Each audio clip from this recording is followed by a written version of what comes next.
Hej og velkommen tilbage. I dag vil jeg snakke lidt om, hvordan man diskuterer og debatterer med folk vedrørende religion, politik og kvaksalveri og spiritualisme og sådan ting. Fordi det gælder om at have de rigtige værktøjer, de principper, som man altid lige skal have i tankerne, når man debatterer folk, der laver påstand om diverse ting. Den mest vigtige ting, det er at lære de forskellige logiske fejlslutninger. På engelsk er det logical fallacies. Hvis man ikke er helt klar over, hvad en logisk fejlslutning er, og hvis en vedkommende, du snakker med, begår en, så er det nemt, at man falder ned i diverse faldgrupper. Den typiske faldgruppe, typiske logiske fejlslutning, jeg støder ind i, det er argumentet for uvidenhed, eller argument from ignorance. Hvor folk simpelthen kommer op med en konklusion ud fra en allerede draget konklusion. At de har en konklusion, at der er en Gud, eller der er spirituelt eller lignende, og så finder de noget, som videnskaben i dag ikke kan forklare, eller noget, de ikke selv kan forstå. Og så ud fra det, så siger de så, jamen, fordi det her, det virker mystisk, eller vi ikke ved alt om det. Derfor så kan vi jo godt drage den konklusion, eller den slutning, at derfor så er X skyldig. Altså, fordi vi ikke ved, ved alle detaljer om, hvordan livet opstod på jorden, derfor så var der en Gud, der gjorde det. Det er en logisk fejlslutning. Og den knytter sig også op af det argument, som også tit bliver brugt, som bliver kaldt God of the Gaps, altså hullernes Gud. Altså hvor man simpelthen leder aktivt efter steder, hvor videnskaben ikke ved alt om. Altså hvad forårsagde det Big Bang, hvis noget. Det ved vi ikke. Det må være Gud. Og i gamle dage var det jo et meget typisk argument, fordi der var mange ting, man ikke vidste om. Hvordan kom lyden fra og lignende. Det var Gud, der gjorde det. Tror primært i det nordiske samfund. Så et godt råd er at gå på Google, søg efter list of logical fallacies. Lær dem udenad. Fordi en logisk fejlslutning kan nemt spottes, når man kender dem af et argument. Ad hominem er typisk en, som man også støder ind i, lige for at påpege en. Ad hominem, det er primært efter, man går efter manden. Ad hominem, altså efter personen.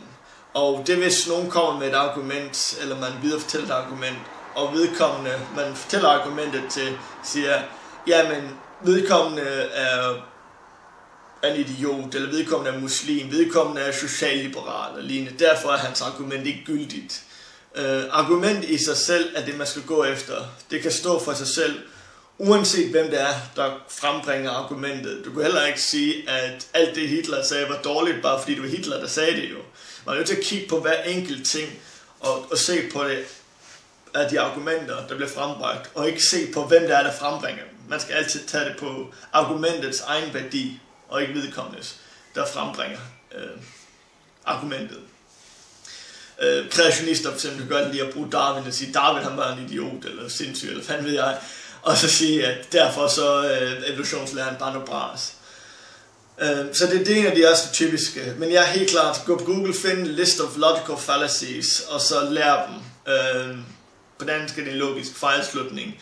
Men jeg er ikke selv klar over, om der er en god liste for logiske fejlslutninger på dansk. Så helt klart på engelsk. Eller hvis du ikke er særlig god til engelsk, så må du finde en god ven, der er god til engelsk, og hjælpe dig med det. Hvis du vil lade mærke noget, du gerne vil begive dig ind på. Fordi det er helt klart allervigtigste. Den anden ting, du nok opdage, hvis du begynder at debattere med folk inden for forskellige grene, det er, at de bruger noget som, så du husker, hedder det Gish Gallop, hvor de simpelthen smider en hel masse påstand ud på kort tid. Og du som modtager, du har ikke tid til at påpege alle argumenterne, og heller ikke alle argumenterne lige fanger jo. Og det er en typisk taktik, mest for at forvirre vedkommende. Og man støder typisk på den, hvis du taler med en kreationist. Det vil komme alle mulige påstande om, hvorfor at kreationisme, eller intelligent design, som det også kaldes, er gyldigt, mens evolutionslæren ikke er gyldig, og så står du der med 20 argumenter ude i luften, og du prøver at tage en af dem ned og kigge den ud. Og det er der, som vi skal gå tilbage til det første der med logiske fejlslutninger. Hvis du kan finde ud af hurtigt, hvor de logiske fejlslutninger er, så kan du hurtigt skyde de argumenter ned ud fra selve argumentets grundidé. En anden ting er også, at når du selv skal lave påstand, når du selv kommer med ting, så prøv at lade være med at lægge bevisbyrden om på dig selv, hvis du ikke selv kan underbygge det med bevis. Jeg har få gange mødt ikke-troende, som siger, at de ved, at der ikke er en Gud. Og problemet ved at sige det er, at du lægger bevisbyrden om på dig. Altså hvis du siger, jeg ved, der ikke er nogen Gud, så lige pludselig dig, der skal faktisk stå med bevisbyrden. Det er dig, der skal gå hen og sige, derfor er der ikke en Gud. Og du kan godt med filosofiske argumenter påpege, hvorfor bestemte guder ikke findes. Problemet er bare, at der er så mange gudebilleder derude, omkring 3.000, jeg ved alle 6.000. Det er i hvert fald oppe i tusinder af gudebilleder. Og mange af gudebillederne falder ind over samme kategori. Mange af dem er internt logisk usammenhængende. Man kan ikke være altvidende og almægtig på samme tid, for eksempel. Det er ulogisk. Det er umuligt. Men på den anden side, så kan filosofi på samme måde også gå ind og såkaldt bevise, at en Gud findes. Så derfor lad være med, at hvis du skal debattere med en troende, at sige, du ved, at der ikke er en Gud. Fordi det er ikke en viden, du kan have. Fordi der kunne være en deistisk Gud, så at sige. Altså en Gud, der skabte universet, og så bagefter sagde, fuck it, I can't be bothered. Og så forsvandt i proof of logic. På den anden, så altid have det i minde, at du skal ikke tage bevisbyrden på dig selv, hvis du ikke har bevis for det. Og når jeg taler om bevis, så taler jeg om empiriske beviser. Altså noget, du kan observere, noget, du kan underbygge med logiske argumenter. Altså altså videnskabeligt, vil jeg mærke. Altså det, man bruger den videnskabelige metode til. Hvis du ikke kan underbygge det med den slags beviser, så lad være med at lave påstand, hvis du skal debattere med nogen. For så kan de gå offensivt på dig og påpege fejlene i dine argumenter. Husk altid, at du skal aldrig nogensinde skære folk over en kamp. Du kan ikke gå ud fra, at alle muslimer tror præcis på den samme ting. Du kan heller ikke gå ud fra, at alle kristne tror præcis på den samme ting. Religion og tro som sådan er meget mangfoldig og meget plastisk, så at sige. Det er noget, der hele tiden ændrer på sig. Så når du skal debattere med en, altid gør klar over, hvad vedkommende tror på. Hvis vedkommende siger, at jeg er kristen, så er det en meget, meget, meget, meget bredt måde at beskrive sig selv, hvis man er kristen. Fordi kristendommen i sig selv har været, jeg tror, omkring 40.000 afgreninger inden for protestantisme, katolicisme, ortodoksi og lignende. Og så det er altid vigtigt at spørge ind til, hvad tror du på? Hvad tror du inden for det her felt og sådan noget? Altid finde ud af, hvad det individuelle person, du snakker med, tror på, frem for at gå ud fra, hvad person vedkommende tror. Ikke alle muslimer er ens, ikke alle kristne er ens, ikke alle buddhister er ens, ikke alle fodterapeuter, altså fodsoneterapister er ens. Der er forskellige teknikker inden for akupunktur, folk har forskellige tro inden for krystaller, folk har forskellige afgreninger inden for deres politiske idéer også. Altså alle, der stemmer venstre, tænker heller ikke ens. Alle, der stemmer radikale, tænker heller ikke ens. Alle ateister for den sags skyld, tænker heller ikke ens.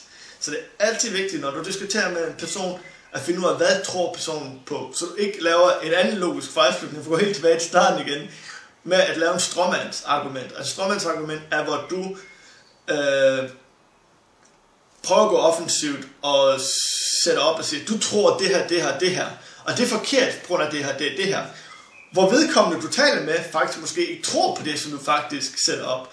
Og ved at du så laver den påstand om, at vedkommende tror det her, og du bygger den her idé op, at det tror vedkommende på, og så angriber du en stråmand i stedet for. Altså du sætter ild til stråmanden, og du siger, jep, jeg vandt, fordi at dit argument er fuldstændig åndssvagt, fordi du tror jo det her. Så det skal man ikke gøre. Og kristne, som jeg har debatteret med lignende, gør præcis det samme mod mig. Altså og andre, jeg kender stråmandsargument, også en meget typisk en, du vil komme ud for, hvor de går ud fra og siger, alle artister tror det her, alle der støtter evolutionsteorien, evolutionslæren, tror det her. Og det er noget, man skal holde sig langt væk fra. Man skal aldrig nogensinde gå ud fra, at hvad vedkommende tror eller tænker. Man skal altid spørge ind til det. Og altid godt at huske, måske skrive ned, hvis du har papir og lignende, hvad vedkommende siger. Det ser du også, hvis du ser formelle debatter og lignende. De skriver folk altid ned. Det er simpelthen et værktøj for uformelle debatter, hvis du diskuterer med folk på nettet, real life, lignende.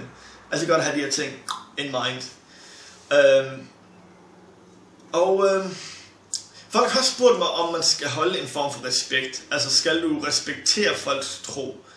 Og der vil jeg sige nej. Altså, hvis folk kommer med en påstand, så skal man ikke respektere påstand. Respektere personen, ja. Hvis personen er respektfuld over for dig, hvis man holder en civil samtale, ja, respektere vedkommende. Men jeg synes ikke, man skal respektere påstand. Påstand i sig selv, argumenterne, skal ikke være knyttet til personen. Det er dem, man skal gå efter. Det er dem, man gerne vil latterliggøre. Det er dem, man gerne sige åndssvagt. Jeg griner gerne, hvis nogen påstår over for mig, at Noahs syndeflod faktisk skete for omkring 5.000 år siden. Og jeg tænker, det er jo fuldstændig latterligt at tro, at hele jorden var svøbt var under vand, og alle arter af hele verden, undtagen dem, der levede i vand, var på en enkelt båd. Det kan man sagtens gøre. Man kan sagtens gøre grin med påstand, argumenterne. Men pas på, at du ikke går efter personen. Men med det sagt, så skal du også have det i tankerne, at når du går efter deres påstand og argumenterne, er der rigtig mange, der tager det personligt. Fordi det er noget, de har i dem. Mange knytter deres politiske ideologi, deres tro og lignende til deres identitet. Så det er også derfor, man ser folk, som kommer væk fra kristendom og islam og jødedom og lignende. De kommer ind i en slags identitetskrise. De skal lige pludselig til at finde sig selv, fordi de mister en del af dem selv. Så det tager tid, og jeg kender mange, som stadig kæmper lidt med det, altså hvor de står sådan lidt på kanten, hvor de kan ikke få deres hjerne til at tro på en Gud. Men de har troet på en Gud hele deres liv, men lige pludselig så falder brikkerne bare væk. Altså det mindset, de havde som troende, er lige pludselig væk, og de står der, og de kan godt huske deres gamle liv, så at sige, men de kan ikke få deres nye liv til at falde på plads endnu. Men det kommer. Det tager tid, men det kommer. Personligt har jeg selv aldrig været troende.